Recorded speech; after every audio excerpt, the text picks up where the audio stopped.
이제 물리 파트 들어갑니다. 138페이지 힘의 표현과 평형. 힘. 과학은 자, 물, 화, 생지 이렇게 네 가지가 있는데 생명과학은 생명하고 관련된 거 알 거고 지구과학 알 거고 물리하고 화학을 구분을 하자면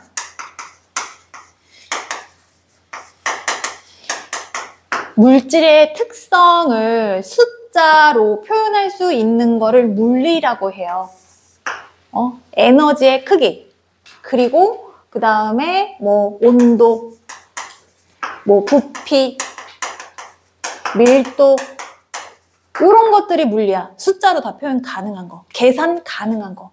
화학은 성질이야, 성질. 얘가 그런 성질을 왜 나타냈는지, 얘는 왜 성질이 바뀌었는지 이런 것들. 그래서 우리가 커다란 덩어리 얼음을 잘게 부수는 건 크기가 작아지고 숫자로 표현할 수 있는 물리고요. 얼음이 다른 것들하고 반응해서 자, 얼음이 물이 됐어. 물이 되고 얘를 갖다 전기를 찌지직 해주면 물이 수소와 산소로 구성되어 있거든. 그래서 수소기체가 산소기체가 딱 나와서 물과 다른 애들이 뿅 하고 나타나는 거, 새로운 성질 만들어내고 내부의 구조가 변하는 거, 이게 화학이거든. 그래서 그 부분의 첫 단계가 힘이에요. 힘. 이거 숫자로 계산 가능해요. 숫자로 계산 가능한 것만 우리가 과학에서 힘이라고 정의를 했거든요.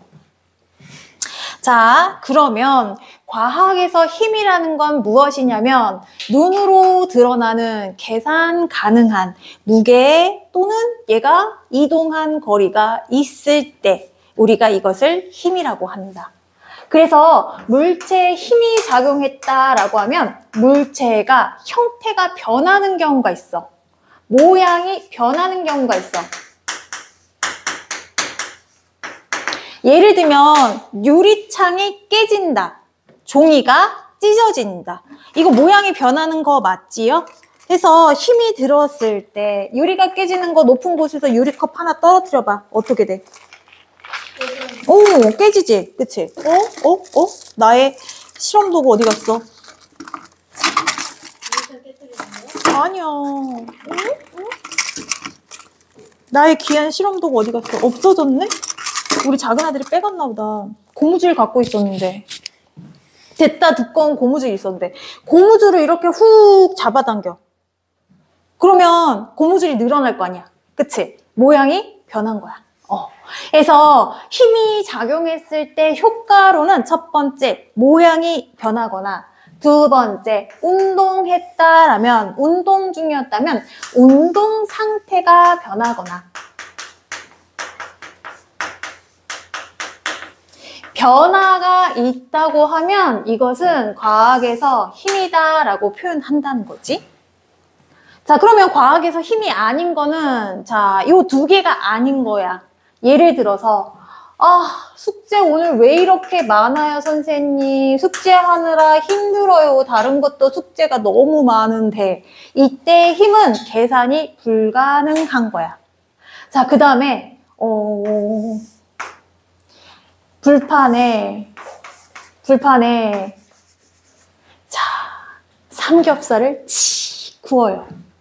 불판에 삼겹살을 구우면서 얘가 빨간 고기가 회색으로 싹 바뀌어. 이거는 힘이야? 네. 아니야. 이거는 열에너지 현상이야. 열에 의해서 얘가 성질이 변하는 현상이야. 과학에서 여기 물리에서 계산 불가능한 거야. 이거는 열이 전달돼서 상태가 성질이 변한 거라서 여기 계산할 수 있는 우리가 지금 말하는 힘이 아니에요. 그리고 높은 곳에서 낮은 곳으로 물질이 떨어지는 중력도, 중력은 힘이죠. 자, 이런 것들은 과학에서 말하는 힘이 아니고요. 과학에서 말하는 힘은 모양이 변화하거나 운동 상태가 변하거나 두 가지를 뜻한다. 자, 근데 운동 상태는 또 두 가지를 포함하는 말이거든. 자, 이렇게 얘기하잖아. 와, 오늘 나 상태가 완전 메롱이네. 이거 무슨 소리야?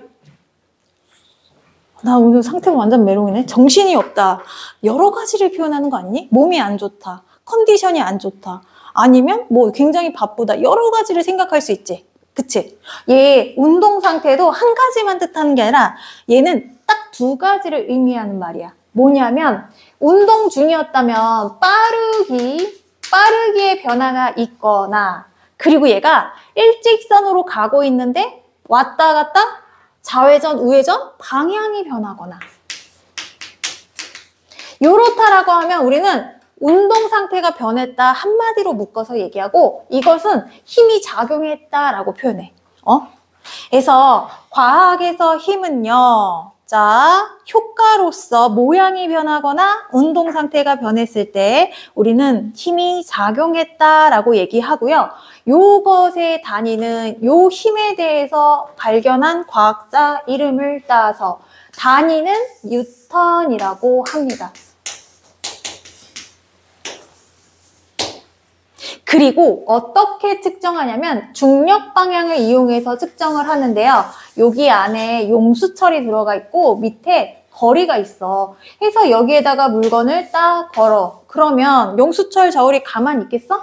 쭉 늘어나겠지. 근데 이 용수철 저울의 특징이 뭐냐면 얘가 갖고 있는 무게에 따라서 일정한 비율로 늘어나는 게 특징이야.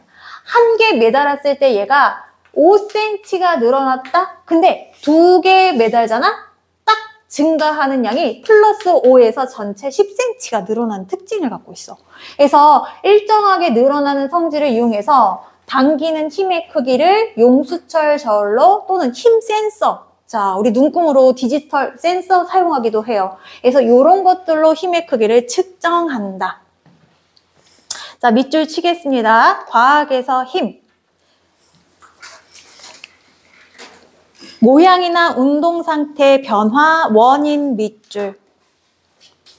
뉴턴 밑줄. 용수철 저울 힘 센서. 왼쪽에 과학에서 힘이 작용한 얘가 아닌 거 시은이 읽어봐봐. 일상생활에서 사용하는 힘 중 물체의 모양이나 운동 상태가 변하지 않는 경우에는 과학에서의 힘의 작용과 관계없다. 물질의 상태랑 성질이 변하는 경우는 힘의 작용과 관계없다. 물이 끓는다? 얼음이 녹았다. 이건 열 에너지야. 열 에너지는 여기 계산, 우리 그렇게 계산하지 않거든요. 해서 여기서 말하는 힘이 아닙니다. 열 에너지는, 자, 얘가 모양 변화?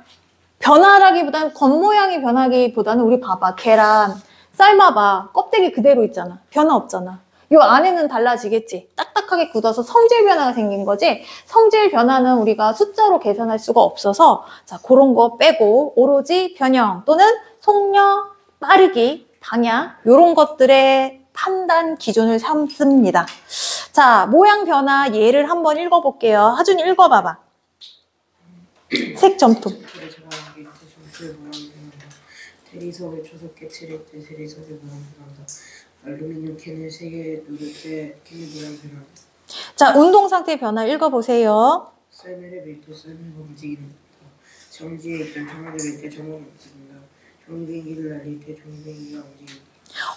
자, 그런데요. 속력이 정지 있던 애가 운동을 하거나 빠르게 달리던 애가 정지를 하거나 속력, 빠르기를 다르게 말하면 속력이거든요. 요거가 변하기도 하는데 얘가 일직선으로 가던 게 오른쪽으로 훅 방향을 바꾸는 경우도 힘이 작용한 경우란 말이야. 자전거 타봤잖아. 킥보드 타봤잖아. 가다가 일직선으로 안 가고 오른쪽으로 꺾어야 되면 내가 손으로 꺾어줘야 되잖아. 이때 방향 변화도 힘의 효과라는 거지. 근데 요 모양 변화와 운동 상태 변화가 동시에 일어나는 경우도 있어요. 얘네가 동시에 일어나는 경우도 있어요. 그 경우에 대표적인 게 뭐냐면, 자, 축구공을 발로 찬 경우. 차면, 자, 초고속 카메라로 얘를 사진을 찍잖아? 그러면 얘네가 이렇게 가까워서 닿는 순간, 공은 탄성체야. 탄성력이 강한 물질이란 말이야.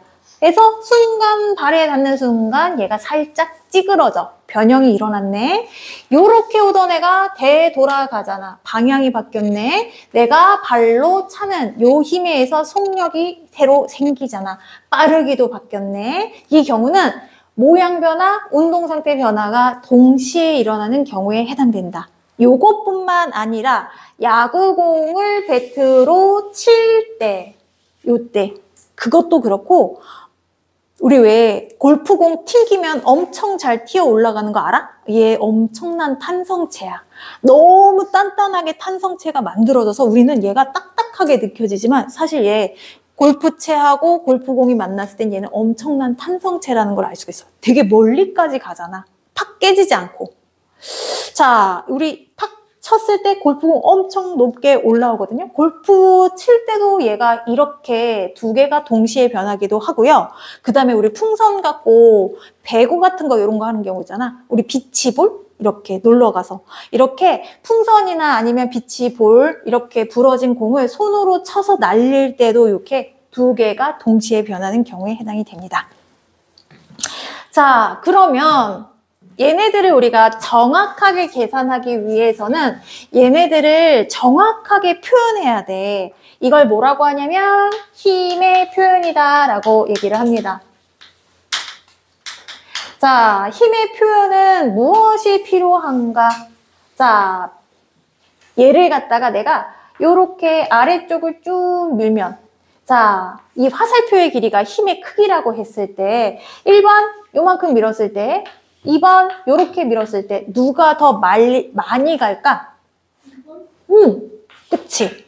큰 힘으로 밀면 더 많이 가. 그래서 필요한 첫 번째 조건이 힘의 크기. 그리고 내가 얘를 요렇게 민 것과 반대로 요렇게 끌어당긴 거하고 효과가 같아, 안 같아? 달라. 얘는 요렇게 하고 얘는 오른쪽으로 가잖아. 아, 필요한 거 뭘까? 힘의?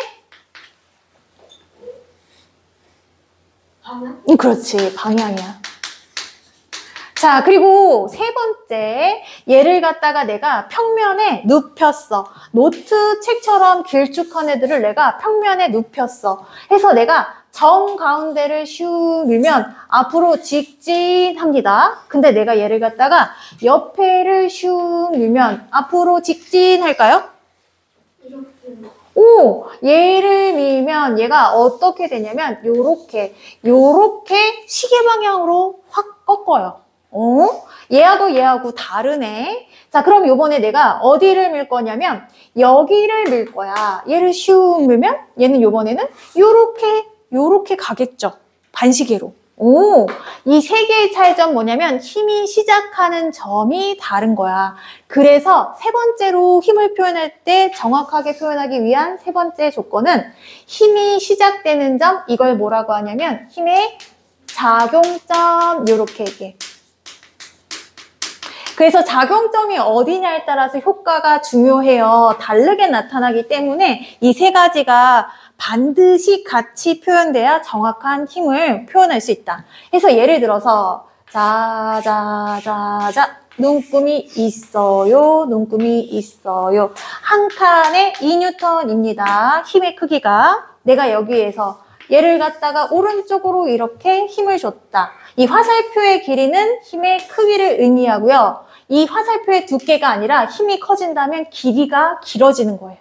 그래서 얘는 두 칸만큼 왼쪽으로 갔기 때문에 한 칸에 2N이면 얘는 몇 N의 힘이 작용했을까요?